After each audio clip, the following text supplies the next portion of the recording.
here in San Antonio. This is something that has also become an issue nationwide with a doubling over the past decade of overdose-related deaths. And when we talk about maternal mortality, we use the Center for Disease Control and Prevention, their definition, which is anytime during pregnancy or the year that follows. And what a report from 2016 out of Texas basically said was that when you look at the first 6 weeks following birth, the usual types of causes of death, such as infection, hemorrhage, cardiovascular events are the leading cause. But when you look at from the 6 weeks postpartum to that first year, really overdose emerges as a leader. And so everybody I think was really surprised by this. We wanted to have a better understanding of it. And so the state funded our mom study to really look at what were the circumstances that lead up to these events. And so we conducted focus groups over an entire year, 6 different locations. I think we interviewed almost 100 individuals to try to better understand this, with really the primary goal of, is it possible to develop a brief screening instrument that maybe could be delivered at a WIC visit or a well child visit that might help identify women who are at risk for potentially relapsing into opioid use, because we know that that oftentimes is a precursor to overdose, or women who are heading towards a negative outcome such as an overdose. So we did publish our early findings recently. We are now piloting this survey, which has been really complicated by COVID, as I'm sure you can imagine. It's been really, really difficult to try to get into centers and pilot this. But if it's something that you're interested in, please reach out to us. And we encourage you, this particular publication is open access, so you should be able to access it free if you're interested in reading some of our early findings. And so with that said, I'm over. Kelly, I'm sorry. I am going to turn this over to Kelly, but I will continue to drive for you, Kelly. Okay, I'm going to mute myself and turn off my camera. Perfect. Thank you so much. So as Lisa mentioned, as our work really began to take shape and we were seeing and hearing the needs of our participants, we began to really target research endeavors that align with the needs of our participants. And so as a nurse and lactation consultant, I was really excited to hear that infant feeding was something that was a concern, unfortunately, for these mothers and their families. And so we really want to take a look at what infant feeding looked like within this population. So if you'll go to the next slide, Lisa. Thank you. So if you'll humor me for just a minute, imagine that you're an infant who was born to a mother who has experienced both chronic stress and opioid use disorder during pregnancy. You're now in a world that has new sights and new sounds, new smells and sensations that you've never encountered before. And you look around the strange environment of the NICU for the comforting presence of your mother. But unfortunately, she just isn't there. And over the next few hours to days, you begin to feel the uncomfortable sensations of opioid withdrawal. And then you soon come to find out that one of the activities that should be most pleasurable to you is actually kind of stressful and uncomfortable. And so, as you can probably guess, feeding is this activity for infants with prenatal opioid exposures. And so we see that, like a puzzle, feeding an infant with prenatal opioid exposure really requires caregivers and clinicians to piece together strategies to support optimal feeding in a logical way. This is all done in an effort to really help infants get the best start at life. However, what we were seeing from the literature is that there's little empirical evidence to really characterize the feeding behaviors of infants with prenatal opioid exposure, or to identify strategies to support feeding within this population. This is particularly important because we know that feeding is often complicated during the NICU stay and often leads to prolonged hospitalization for these little ones. And so we really began to address this knowledge gap by conducting an integrative review, which highlighted the variability in describing feeding behaviors for infants with prenatal opioid exposure, as well as the need to identify strategies to support feeding within this population. You'll go to the next slide, Lisa. So based on the findings from that review, we developed and are currently piloting a study that is aimed at describing maternal feeding perceptions and symptoms of problematic feeding in infants who've experienced prenatal opioid exposure. This study is currently funded through the National Association for Neonatal Nurses, or NAN, and really focused on 2 main aims. which the first one being is to assess the associations or assess problematic feeding symptoms in infants with prenatal opioid exposure using a survey tool called the NEO-EATS, or the Neonatal Eating Assessment Tool. This particular questionnaire really focuses on the first 6 months of life and includes 5 subscales that measure symptoms of problematic feeding, including energy and physiological stability, infant regulation, gastrointestinal tract functioning, sensory responsiveness, and then the compelling symptoms of problematic feeding. The second part of the study really focused on maternal perceptions of feeding. And so we did a qualitative inquiry to ask mothers about the activities that they experience or their experiences of feeding their infant within the hospital setting, as well as in the post-discharge period. Moreover, from the early preliminary finding, we're seeing that this data suggests that future research should really focus on transitional periods important to targeted intervention. This includes anticipatory guidance in the prenatal period as it relates to feeding and infant withdrawal, as well as engaging mothers within the feeding process in the inpatient setting. And finally, the need to really put greater attention towards the individualized discharge teaching related to developmental feeding processes and target nutritional outcomes. One thing that's really of interest to me, and we kind of anticipated seeing this within the study, but still it's something that I'm glad that we're seeing so we can continue to move work forward in this area. But one emerging finding that is of interest is that among the 5 subscales, the subscale scores for gastrointestinal tract functioning were the highest at each time point within this population. This particular subscale really looks at symptoms like stiffness, back arching, gassiness, and bloating during feeding, which, as you might imagine, are typical symptoms associated with prenatal opioid exposure, or NAS. And as we continue to explore the prevalence of feeding problems for infants with prenatal opioid exposure, I think it'll be important for us to continue to look at and examine mechanisms of influence for infant feeding outcome data.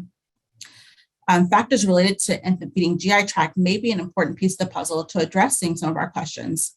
And so for this reason, I, with the mentorship of my team, have recently submitted a K-23 that's really focusing in on the associations of prenatal opioid exposure as an early life stressor and the progression of the gut microbiome. An exploratory aim of this study will also focus on associations between the gut microbiome and neurobehavioral functioning outcomes within infants in this population.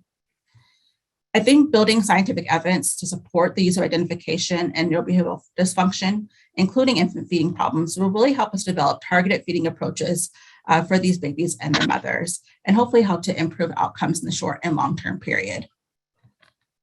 If you'll go ahead and go to the next slide. All right. So briefly, I'd like to just touch a minute on some of the previous breastfeeding research that we've also done, as this work largely targets the stories of these mothers in terms of how their breastfeeding experiences go. And so, as Lisa mentioned, breastfeeding is a largely untapped, low-cost, non-invasive, non-pharmacological management treatment that we have for infants with prenatal opioid exposure. And so we know that breastfeeding is highly recommended for infants with prenatal opioid exposure when their mothers are receiving consistent, comprehensive mood services or medication-assisted treatment.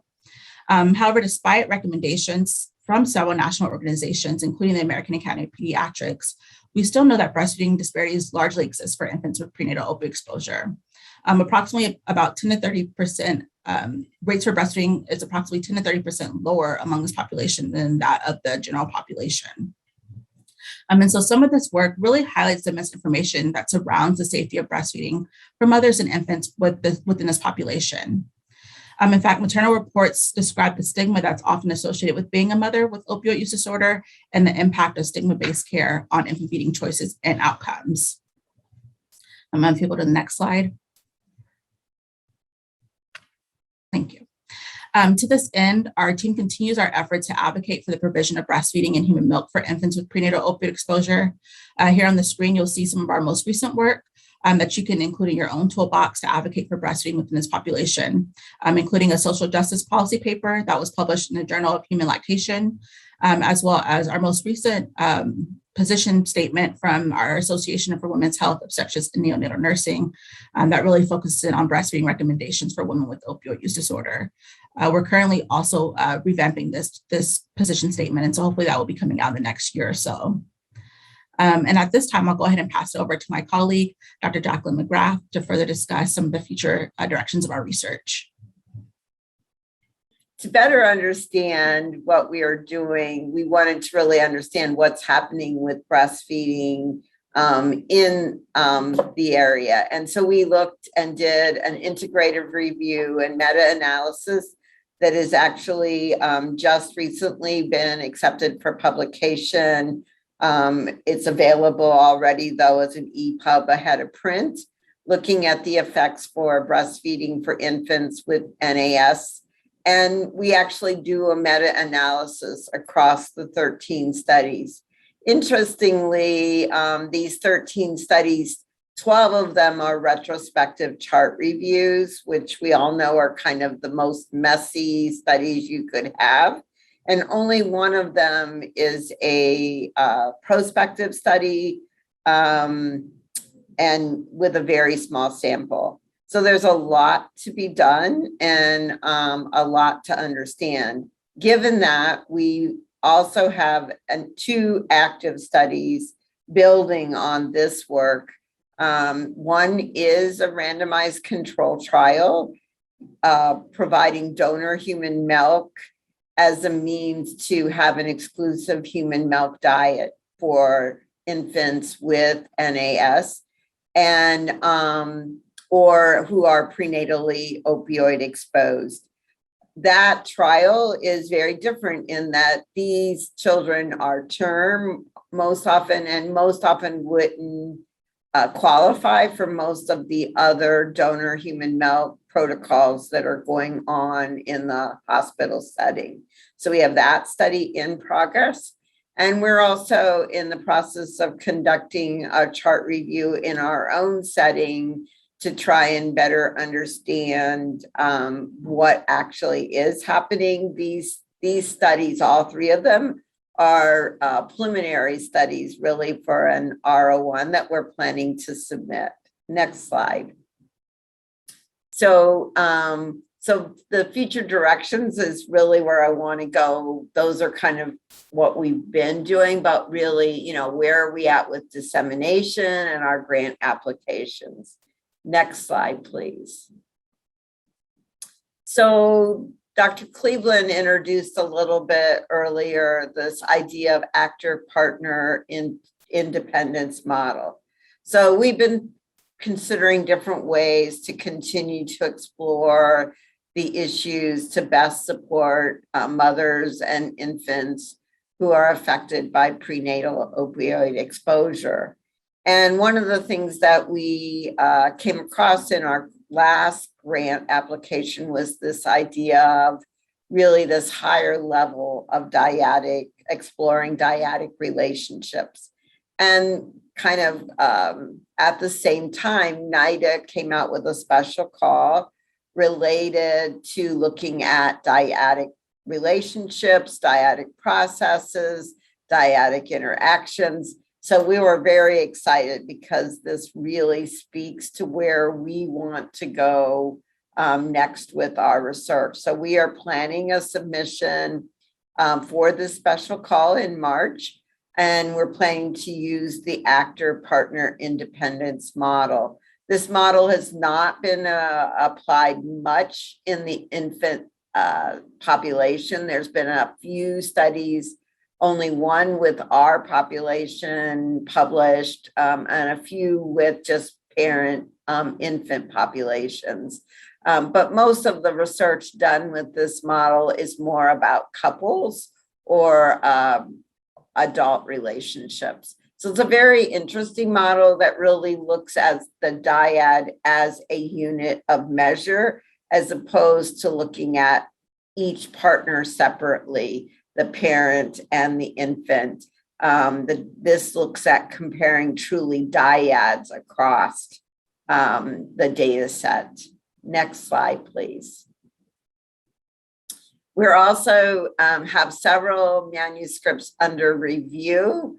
One looking at maternal infant co-regulation and early infant neurodevelopment that we recently submitted to the Journal of Infant Mental Health, And another one looking at stigmatization of pregnant women with opioid use disorder.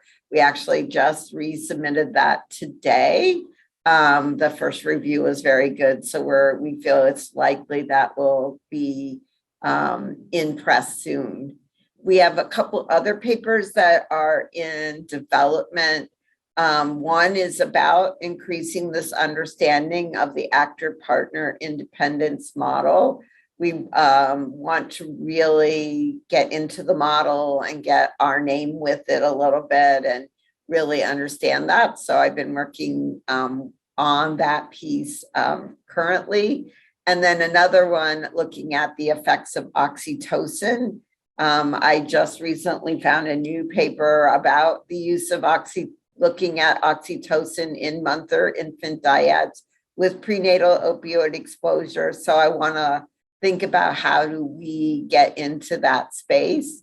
We're also looking at the microbiome as an early life stressor and several other areas as we continue to think about how best to look at our data and how that will move the science forward. Next slide, please. So then, given all that, our potential grant applications, and we have a larger team where we're really looking at these pieces, is to look at other female populations, perhaps female veterans, substance use recovery, women with other serious mental illness, jail diversion programs, many times women who have prenatal opioid exposure also have some issues around the law enforcement. So trying to help them with pregnant and parenting their child or keeping their children. So we have several ideas to continue to work to find better ways to understand and support these special populations. Next slide, please. Now we're ready for questions. So, and thank you, Jackie and Kelly, so much. Jackie, and do you want to maybe talk, because we're good on time, maybe just a little bit about the submissions we had to the special call to the National Institute for Minority Health and Health Disparities? We actually had a couple of applications scored, which we were excited about that. Do you want to talk a little bit about that and the neurodevelopmental outcomes we were looking at? Yeah, so we've been trying to look at the mechanisms that come together and try to look at both short and long-term effects for neonatal abstinence syndrome, and to better understand those short and long-term effects, and then how could we use that increased understanding to develop long-term interventions for these infants and their families, because no intervention really is for the infant, it's really for the family and really helping them to progress. While many of these infants and even their mothers end up on pharmacologic kinds of interventions, those really aren't the best outcomes and aren't really the outcomes that can be sustained or have long-term positive effects. So really helping these mothers and infants to stay together, decreasing separation, finding ways for the mother to really be more with her infant and know and read their cues, provide feeding, that positive interaction. The human milk and breastfeeding is an area that I'm particularly curious about. Well, Dr. Cleveland and Dr. Bell have been doing that for a while. That specificity that happens when mother provides their own milk and how that could be so special for this population. And yet this is a population that sometimes gets discouraged in providing their own milk. And even we've found, and with the study that we're doing with the, trying to provide an exclusive human milk diet, many of the mothers that we approach for participation actually refuse to participate. That's almost its own study, because they're saying, well, if you don't think my milk is good enough, why would you think anyone else's milk is good enough for my baby? And I can't blame them for that. I think, we have to think about the messaging that says, particularly for a population that's been so highly stigmatized as this population. I think that stigmatization is lending some to that, why they respond in the way that they do. It's an area that I think we need to be really thinking about more, and especially as we do research, what do people think about the research? What does that say to them? What do they feel about their participation, and what is the meaning for them? So definitely, as we have this number of different settings that we can do research in, is really getting that participation from the mothers in the research, not only in being participants, but actually helping us to decide what the research will look like, what they're curious about, what would help them. Those are things that I think we can do in a way that's really different with these different settings. Thanks, Jackie. And just real quickly, we touched upon incarcerated populations, particularly women, which we know is a huge and growing problem here in the U.S. So Dr. Allison Crawford was a doctoral student with our team, a mentee. She is now completing a postdoctoral fellowship at UT Austin and their School of Nursing. She is beginning to publish her findings, and she did a qualitative study with incarcerated mothers, and her results are really startling and very informative. And so she is now beginning to publish her work. Stay tuned for that. There's been a great deal of interest in her data, and I really think it's just such a timely topic. So stay tuned for that. So I would love to open up for questions. We still have about 20 minutes. I hope Eileen is still here. If can participants unmute themselves and just ask a question, or what's the best way to address questions? Actually, my question is, I'm an attorney that participates in the Travis County Family Drug Rehabilitation Program. And I was really fascinated by the program that you were all working on. And I was trying to figure out a way to just ask, what's the best way to contact to get more information about your program? You can just email any one of us. I was going to put our emails in the chat, wasn't I? I can do that. Was there one particular aspect of the program you were interested in? I think just the way that it was built. Here in Austin, we no longer have a facility aside from just sober living homes, but we no longer have a treatment center where parents are able to take their children. And so I know that our PIR team is always looking for ways to build on our program. So it was big, broad questions. Yeah, absolutely. I think it's a great question. So you can actually Google our recovery residence. It's casamiasanantonio.com. It is state funded, which means that we can take women from anywhere in the state. I do understand that the state also has some funding to provide transportation. So if it's a woman who's not in Bexar County, they can help with transportation.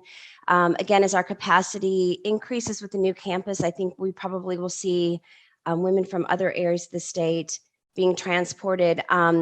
So with some additional funding we recently received, we did have a proposal accepted to replicate this Casa Mia model in two other communities. The two communities we're targeting are Corpus Christi as well as Fort Worth.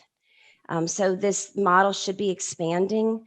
So hopefully that will be helpful. We have really had to create partnerships. You mentioned, our judicial system. We've built some really great partnerships with some local judges who have been really thrilled about this programming. I mean, they see the need for it. They see families recycle through their drug courts over and over and over again without really ever addressing the underlying problem. And so Judge Peter Sakai, who's recently retired, had what we call, which is a horrible name, but we call it our baby court here in San Antonio, has done some really groundbreaking work with helping families access recovery support services. We've also had to do a lot of work with our child protective services. I think as is typical nationwide, there's a great deal of turnover as far as employment within those systems. So we've just had to really reach out and create partnerships. Our initial intent with Casamia, and I guess I'm kind of a Pollyanna because I thought it would be pretty obvious, but was really, the ideal situation would be for a woman who has, a substance use disorder, who becomes pregnant, would access services, live in a residence like Casamia, be stabilized during her pregnancy, deliver, and then ideally return back to the residence with her newborn, without child protective services needing to get involved. It took a while for us to get there. I bet it took us close to a year before that actually happened. But since then, we've had 10 or 11 situations where child protective services just didn't even get involved, which was wonderful. One other kind of caveat to that is with the most recent funding. So a lot of this funding that has come to Texas and many of the other states has come through the form of federal dollars through the Substance Abuse and Mental Health Services Administration. Initially, there was a great deal of focus on opioids specifically. I think finally, maybe the feds have heard the public outcry that we have other issues too. It's not just opioids. We have issues with amphetamine use disorder and alcohol use disorder. And so this past funding cycle, the funding has been expanded really to accept women with any type of substance use disorder. So we're really, really thrilled about that. But that was a great question. Thank you so much. And a very long-winded answer. My apologies.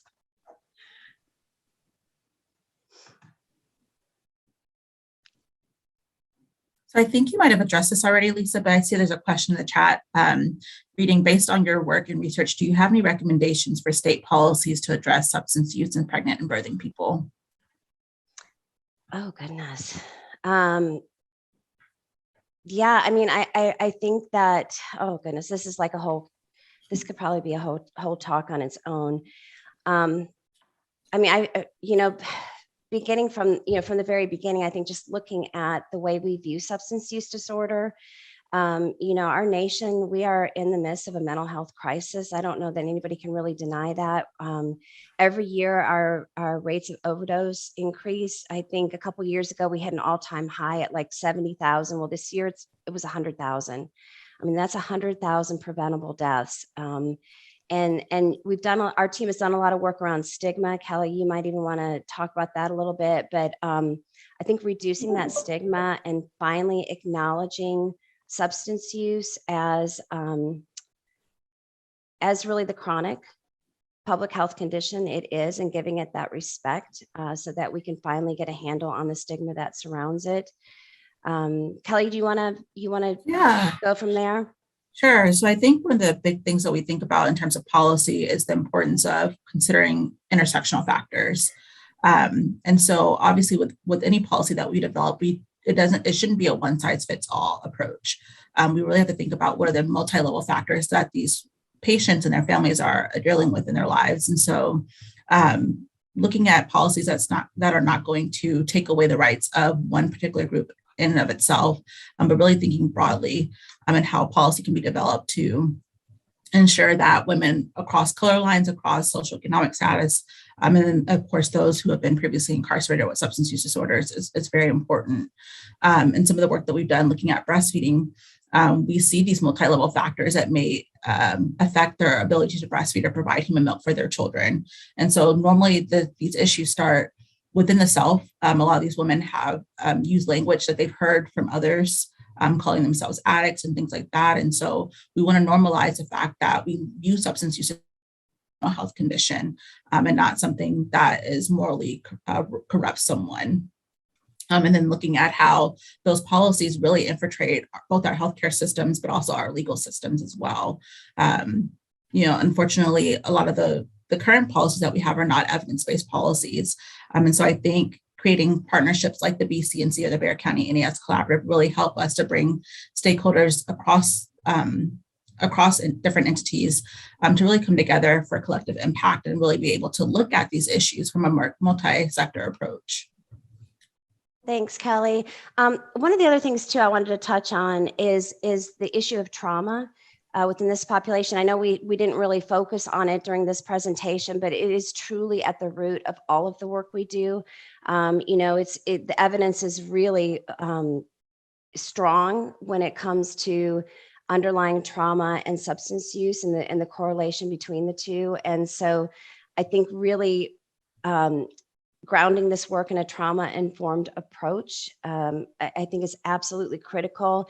And, I think a lot of what we're seeing with our breastfeeding research is there's a lot of trauma surrounding that and women's reluctance to breastfeed just because of previous trauma that they've experienced.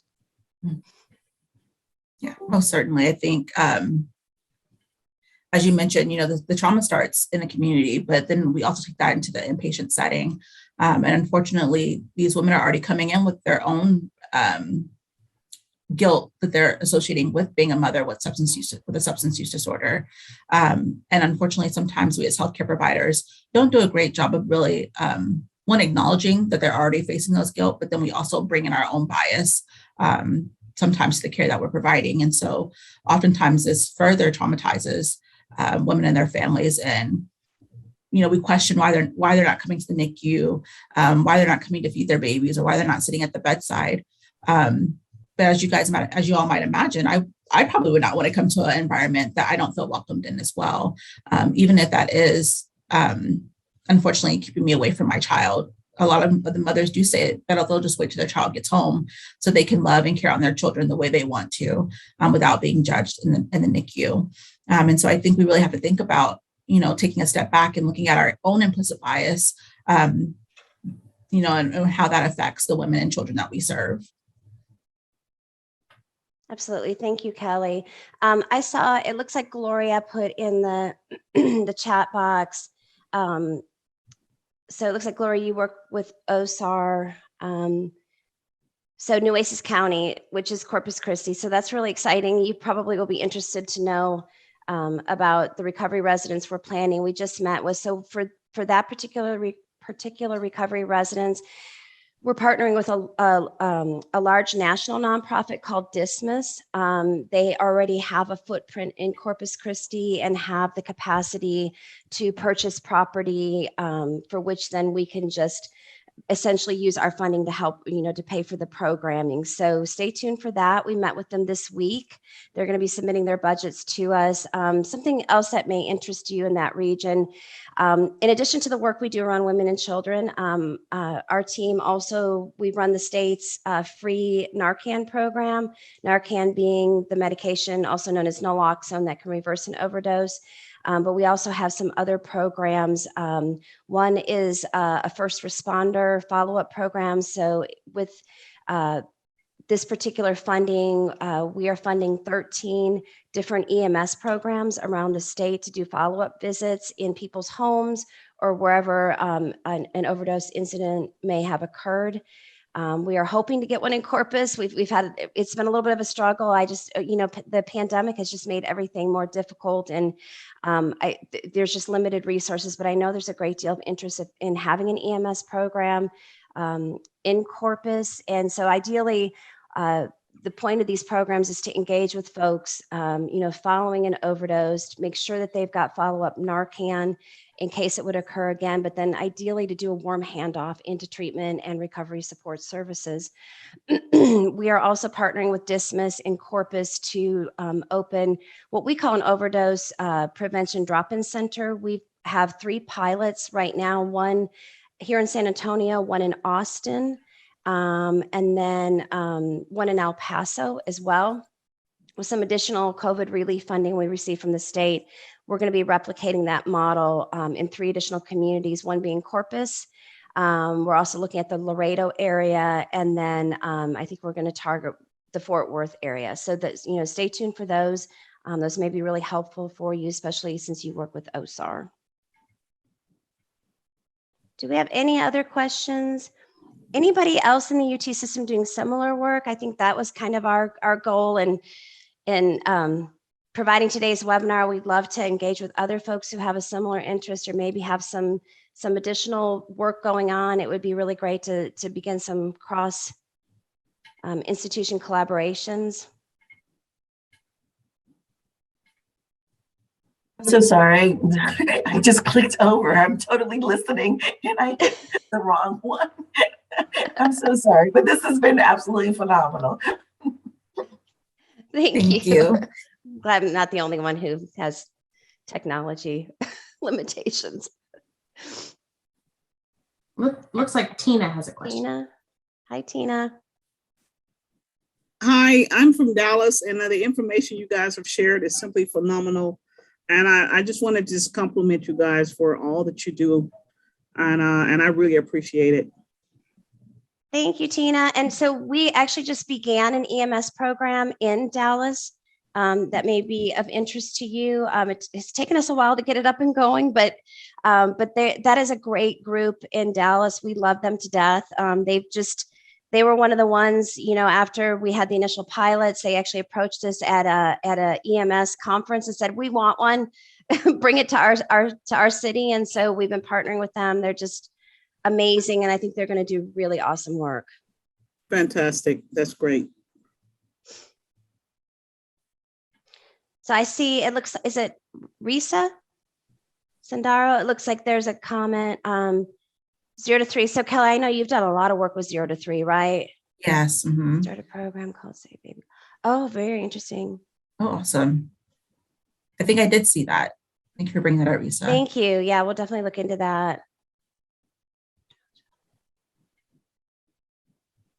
So Lisa, not everyone can read the Q&A, so you may want to repeat. Oh, I most certainly will. Okay. So yes. So Risa Sandora said, no questions, but 0 to 3, which is a great organization. I think we've presented there once, right, Kel? I think a couple of years ago. So they have grants for states who want to start a program called Safe Baby Court, aimed at collaborations to help prevent unnecessary removals of children under 3, which is so important. I mean, as you can imagine, along with the current opioid epidemic, we have seen entry into foster care just skyrocket.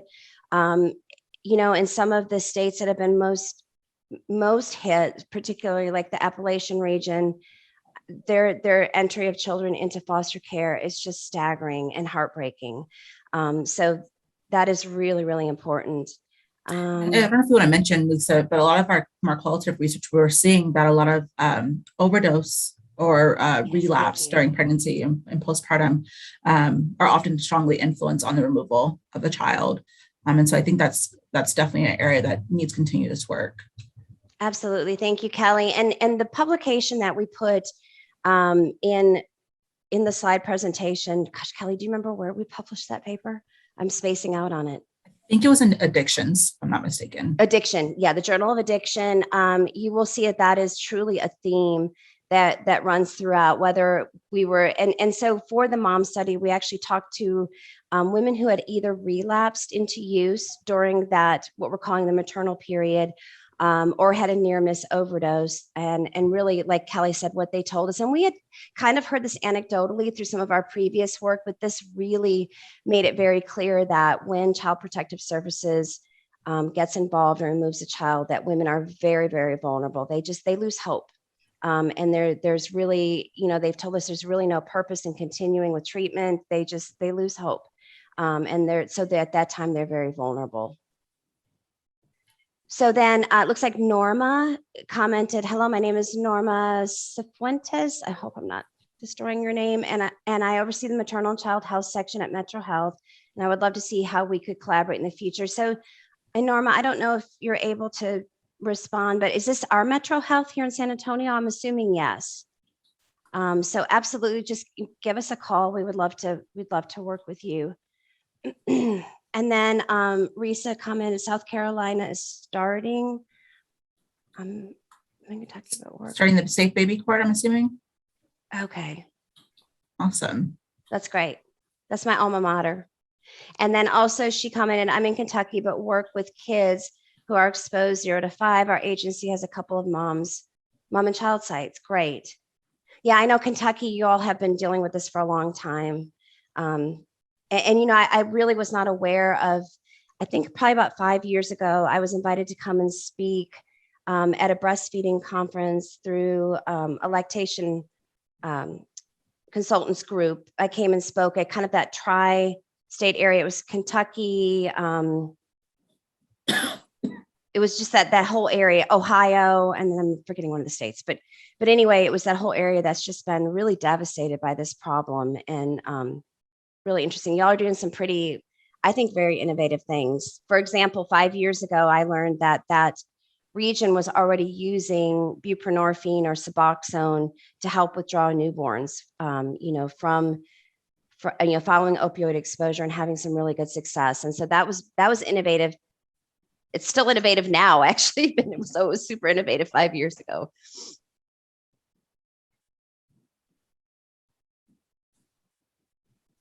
Great. Yeah, please, Norma, reach out to us. We would love to work with you. Norma said, yes, we're in San Antonio. So we have it looks like about 2 minutes left. Are there any other final thoughts or questions? Oh, Elizabeth.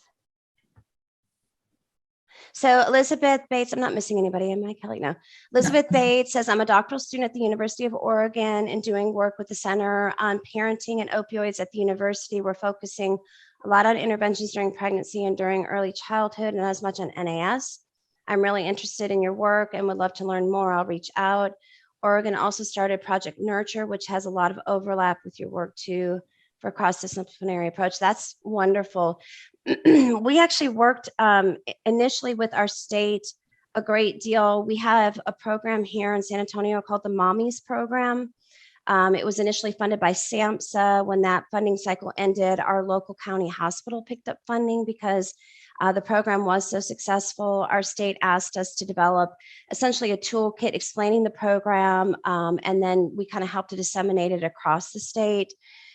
You should be able to Google that toolkit if you're just kind of interested in looking at. I'm sure it's probably very similar. A lot of these programs are similar, but even the educational curriculum is provided in that toolkit. So, and we are currently revising that. It needs to be updated, and so that should be out very soon.